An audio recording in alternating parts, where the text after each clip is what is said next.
സ്നേഹം നിറഞ്ഞവരെ, എൻ്റെ ജീവിതം, നിങ്ങളുടെ ജീവിതം എന്തു ദൂതാണ് കൊടുക്കുന്നത് ലോകത്തിന്? നിങ്ങളുടെ ജീവിതം ജീവിച്ചു തീരുമ്പോൾ ആ തള്ള ഒടുങ്ങി, അവന്റെ അവസാനമായി എന്ന ആളുകൾ പറയുന്നതാണോ? നിങ്ങളുടെ ജീവിതം ഓർത്തിട്ട് അയാൾ എന്തൊരു മനുഷ്യനായിരുന്നല്ലേ, എന്തൊരു നന്മയുള്ള മനുഷ്യനായിരുന്നല്ലേ, എന്തൊരു സുഗന്ധമുള്ള ജീവിതമായിരുന്നല്ലേ എന്ന് നാലാള് നിങ്ങളെ കുഴിച്ചിടുമ്പോൾ നിങ്ങളെ പറ്റി ഓർക്കുകയാണെങ്കിൽ അതാണ് നിങ്ങളുടെ ജീവിതത്തിന്റെ ദൂത്.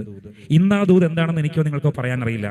നിങ്ങൾ ജീവിച്ചു തീരുമ്പോൾ നിങ്ങളെപ്പറ്റി അവസാനം ആളുകൾ പറയുന്നൊരു വാചകമുണ്ട്: ഒരു നെറിവുള്ള മനുഷ്യനായിരുന്നു, നന്മയുള്ള മനുഷ്യനായിരുന്നു, ഒരു കെട്ട മനുഷ്യനായിരുന്നു, ചത്താമതിയായിരുന്നു.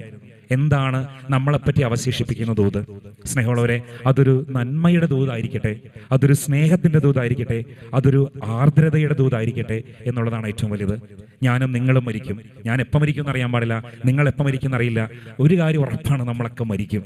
എൻ്റെ പ്രിയപ്പെട്ടവർ, ഈ മരിക്കുന്ന സമയത്ത് നിന്റെ ജീവിതത്തിന്റെ ദൂത് ഒരു നന്മയുടെ, സ്നേഹത്തിന്റെ, ആർദ്രതയുടെ,